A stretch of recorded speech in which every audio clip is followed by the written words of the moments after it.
Hello everybody, how's it going? It's me, Krendor, and welcome back to Krendor Talks in front of a shitty green screen. Today, I'm talking about the Ossiarch Bonereapers. It looks like this Bonereaper is holding my head up. It's kind of weird. I guess if I'm like... There we go.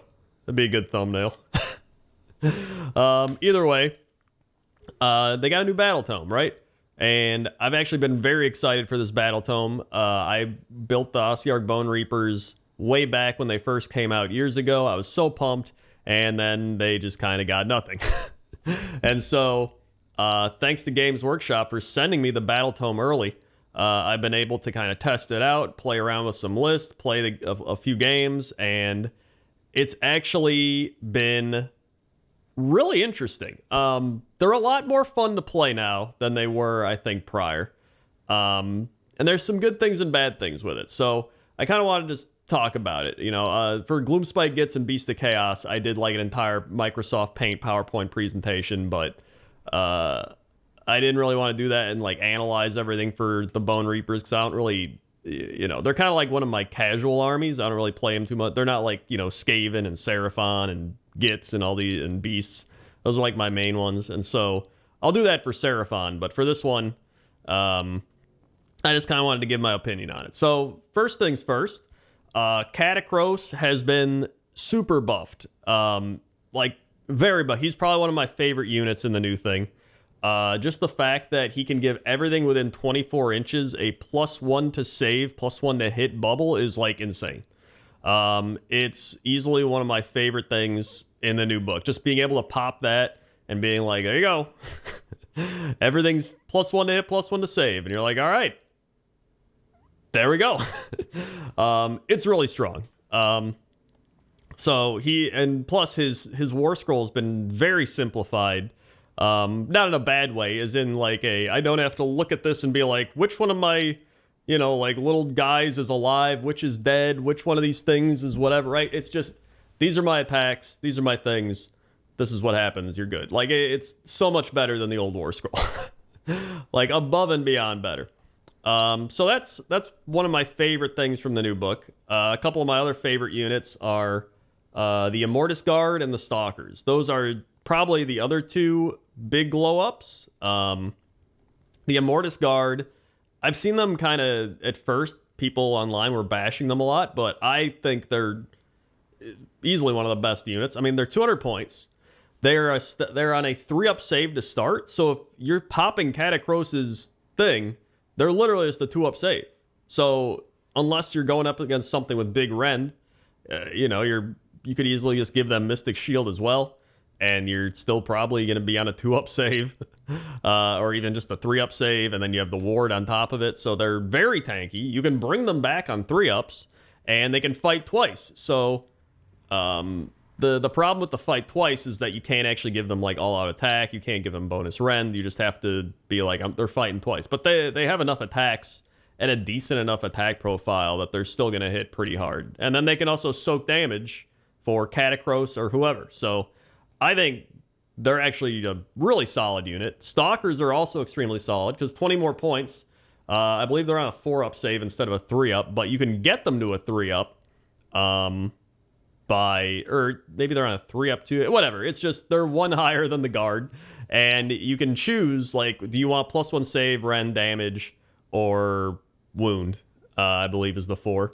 And so it's fun because you can kind of tweak them to how how the game's going. So like if you're getting attacked, you're like, you know what, I'm going to pop their +1 defense. I need them to live. If you're, shredding something and you're not worried at all that they're going to die, you're like, you know what, we're going +1 damage. We're going all out damage, right? Maybe if you're, you just need a couple more damage on something you're fighting, you're like, you know what, let's get +1 wound in there, right? Let's make sure we get these hits and wounds off, So it's really nice that you can kind of tailor your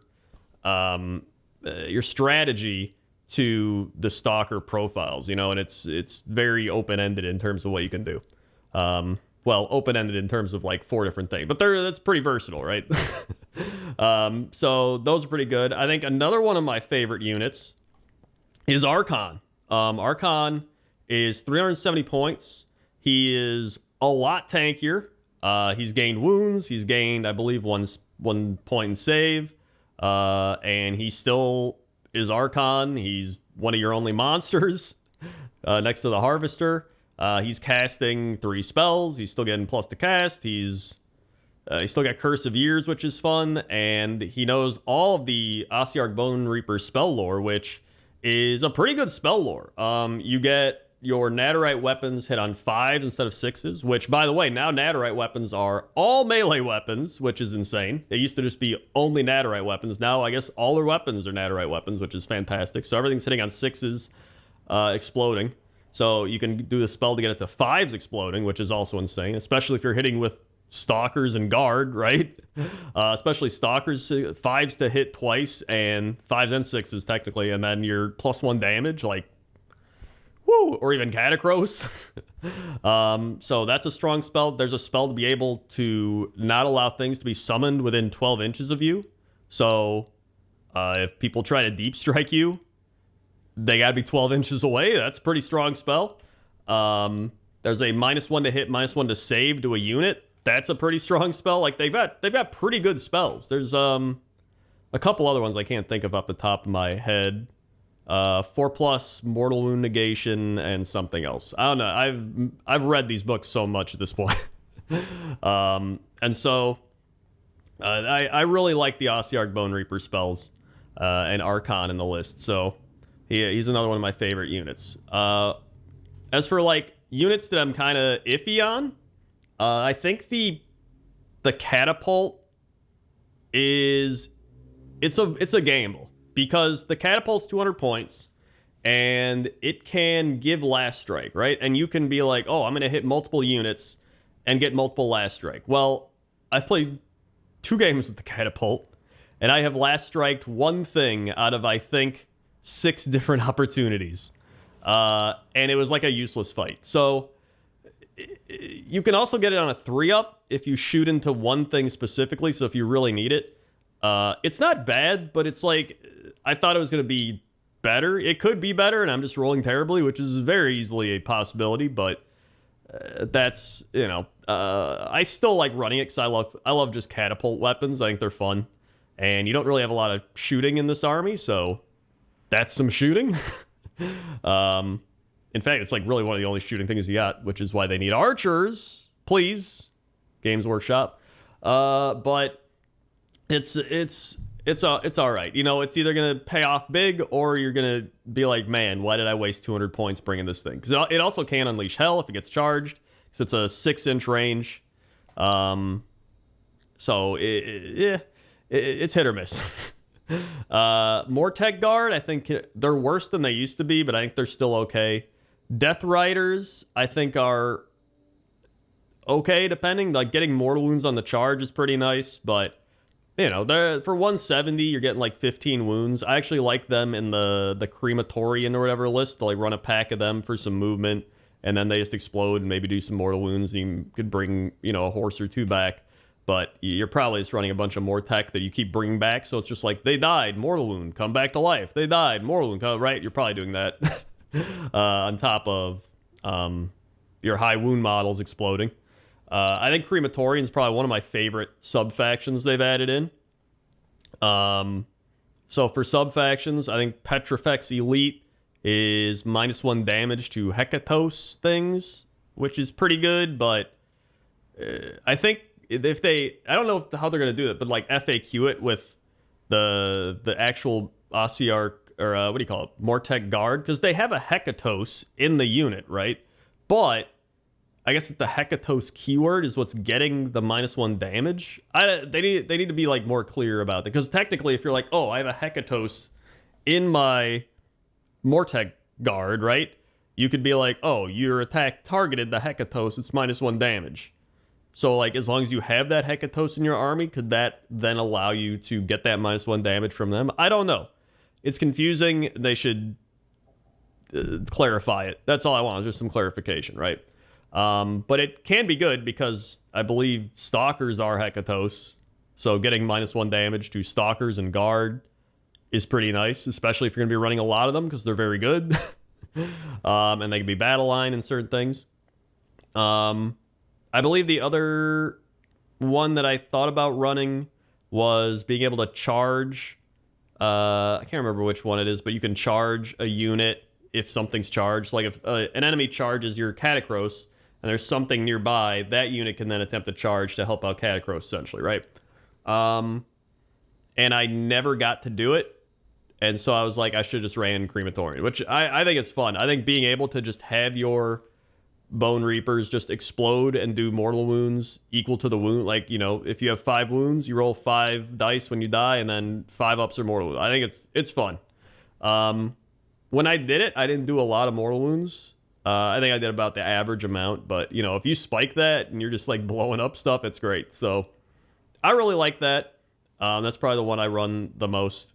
And then as for, you know, command traits, artifacts, I think they got some really good ones. The one is +1 your ward saves, so that's really good. You can essentially get on a 4-up if you command point it. And then the, you know, adding 3 to charge rolls for anything within 12 is also insane, because just even -1 to charge is insane, because there's so many times where somebody's like, oh, I need a 9-inch charge, and they roll an 8. Right? Well, now if they have a 9-inch charge, they need to roll a 12. Right? Like, it's really strong. And if they have +1 to charge, like, cool, man. Roll an 11. So it's also really strong. I also ran the, I can't remember if it's a command trait or an artifact, the one where every time your opponent uses a command, or is about to, you roll a dice, and on a 5-up, that command costs 2 points. And that one's pretty strong. Now, the wording is that's how it. So if they're gonna all-out attack and then you roll a dice, you're like, all right, all-out attack costs 2 command points. So they don't have to do it, but if they do, it costs 2. So it makes that decision much more like, do I really want to spend 2 command points? Well, maybe they only have 2 command points left. Maybe they want an Inspiring Presence and all-out attack, and they're like, you know what? Maybe I want all-out attack. So it can be pretty strong, and it actually helped me quite a bit when I played. So that's another one. And there's a couple more really good command traits and artifacts, but they've got some solid ones in there. So yeah, those were the ones I was mainly thinking about. Well, the ones that I've ran pretty much, but you know, I think the Liege Cavalos and the named one is actually a pretty good unit. The one I've seen a lot of people talking about is the Morgast. The Morgast, because they used to have a 3d6 charge, and now that has gone down to an 8+ is first strike, and they can deep strike, which I've done it twice. I've deep striked and then had it where I got the strike first. The one time I did it, I killed a shitty hero Galician champion, so it was actually pretty great. Just charging in and killing him. And then the other time I killed a thing, and then I got absolutely destroyed right after. They're okay. I think they are a little overcosted at 240. I think even like 215 might be all right for them. Like, they're still pretty strong. You can still, a lot of times I've taken them because they count as a battle line. And so if you run Archon, they can count as a battle line. And just having the threat of them deep striking in an army like OBR, where you really don't have a lot of movement or deep strike, right? And just having that threat of, like, if you move those guys up, they're my Morgast are going to show up, take the point, right? It's pretty nice. Or, you know, having them leave something open in the back. But again, then you have to bank on making the charge. So you have to hope that they move up enough to where you can get within 9 inches and land on an objective, or something like that. But I do think they're a little overcosted, but I don't think they're bad. You know, you can still, there's plenty of buffs you can also give them. You can give them the +1 Ren. You can get, you know, +1 to hit. Like, they're, you know, they've got a lot of things you can do. And then they're all right, I guess is what I'm trying to say here. And then, you know, the big thing I haven't even talked about is their main thing, the command points. So they used to have the relentless discipline points, and now they have just more command points and more commands you can use. So now you can finally use all the normal commands, like all-out attack, all-out defense, redeploy, etc., which is fantastic. You don't take battle shocks. You never have to use Inspiring Presence, so that's great. And then you have I believe 5 to 7. I think it might be 7 new commands. Let me see if I can remember them all. One is when your hero fights, you can pick a unit and it can fight right after. One is +1 rend, or add a rend to your weapon, whatever. One is +1 to your ward save. It's specifically your death ward save. So if you're on a 6, it becomes a 5, which is actually extremely nice. You can use it at any phase. So if you're getting shot, you're like, you know what? I'm going to make my ward save a 5, right? So if they do a bunch of mortal wounds, you're saving them on 5-ups. And if you're taking that one artifact, whatever, that gives your general like a 5-up ward, now he's on a 4-up. So you can actually do a lot of crazy stuff with that. That's probably one of my favorite ones, is that ward save one.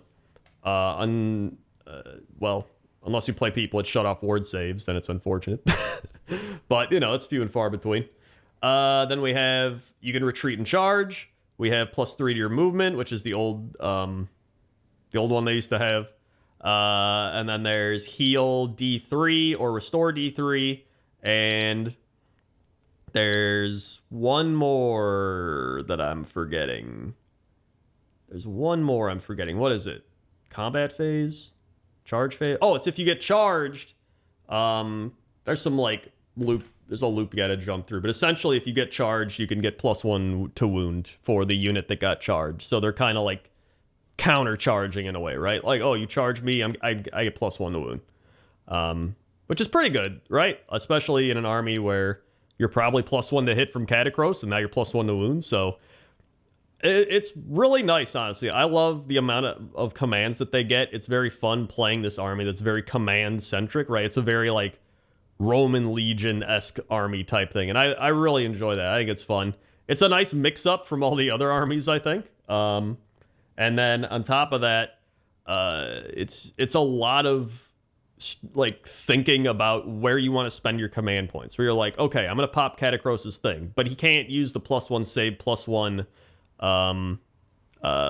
hit command when he's in combat, and he can also only give +1 to a melee attack profile in the command or the hero phase. And so you're like, okay, I have to choose whether I want to give something +1 attack or if I want to pop this thing. And most of the time you're going to pop the thing, but if you're combat, you can't pop it. And then you're like, all right, well, I got to do this. And then you're like, all right, well, now we're in combat, and I'm going to give this unit rend. But you're like, oh, wait, if I give it rend, then I can't have it fight twice, like if you're the guard. And you're like, all right, well, I can't do that. And you're like, maybe I'll all-out attack. But if I all-out attack, I can't give it rend, right? So you have to, like, there's so many different commands you have to manage and figure out what you're doing that it becomes a lot. I literally have dominoes that I like put masking tape on, and I write down in marker commands, and I put it next to the unit. That's how I keep track. I just, I like it. It works for me. That's what I do with pretty much all my armies, but it's a lot. And then you add in all the spells as well. So if you're casting spell buffs and these buffs, all that, but it's an army of buffs. It's an army of commands, and it's a really fun army. I like what they've done with them. I do think some things are overcosted, and I think Catakros is extremely strong now, almost like a must include in every list. I played one list without him, and I had Archon, and it was okay, but I still was like, I probably would have rather ran Catakros. He's just that good, man. He's so good.